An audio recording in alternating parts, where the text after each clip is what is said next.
Sono una mamma che ha scelto di portare la propria figlia a Valle di Chioggia, in quanto la scuola di Chioggia mi offre una possibilità di tempo pieno. La mia figlia ha iniziato la prima elementare e rispetto alle mie esigenze lavorative e personali, soprattutto anche con i contatti dei nonni, per la nostra famiglia la scuola di Valli è più consona a noi. E così hanno deciso di fare altre 17 famiglie di Codevigo, visto che il comune non offre loro un servizio di scuola a tempo prolungato, al contrario invece del comune confinante di Valli di Chioggia.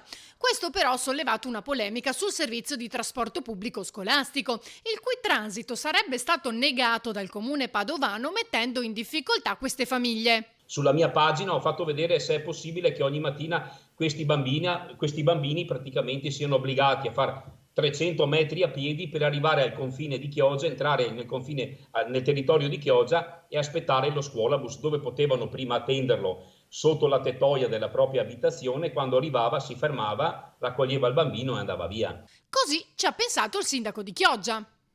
Li ho solo raccolti da un punto e li ho portati 1 metro dopo il confine di Codevigo, sono entrato nel territorio del comune di Chioggia e lì è arrivato lo scuolabus, li ha caricati tutti lì e li ha portati a scuola a Valli. Di fatto le famiglie in caso di necessità si organizzano, c'è poco da girarci attorno ai discorsi, quindi sembra quasi che si voglia fare un dispetto alle famiglie. Io credo che bisogna essere muniti comunque di buon senso. In realtà il diniego di Codevigo si baserebbe su un accordo stipulato nel 2019 tra i due comuni e gli allora sindaci. Si sarebbero autorizzati solo i bambini che in quell'anno già usufruivano del trasporto scolastico dall'anno prima, tra l'altro non ufficialmente regolamentato, non lo è mai stato negli anni, e non si sarebbero più accettate nuove adesioni per nuovi iscritti. Questo a tutela di entrambi i comuni per le difficoltà ormai oggettive che tutti i comuni stanno soffrendo, soprattutto nelle periferie. Il calo demografico porta a una conseguenza drastica di chiusure di scuole o creazioni di pluriclassi.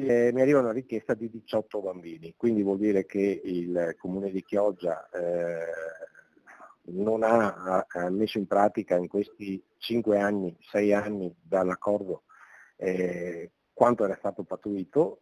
Motivo per cui il sindaco ha preso questa posizione, ma da Chioggia arriva una proposta di collaborazione. Noi come comune abbiamo un servizio di scuolabus che mettiamo a disposizione delle famiglie, loro pagano una piccola quota, il resto lo mettiamo noi come comune e andiamo a prendere i bambini nella frazione di Conche. Basta poco, se serve questa convenzione io sono pronto anche oggi pomeriggio a scriverla insieme al sindaco di Codevigo e a costruirla assieme.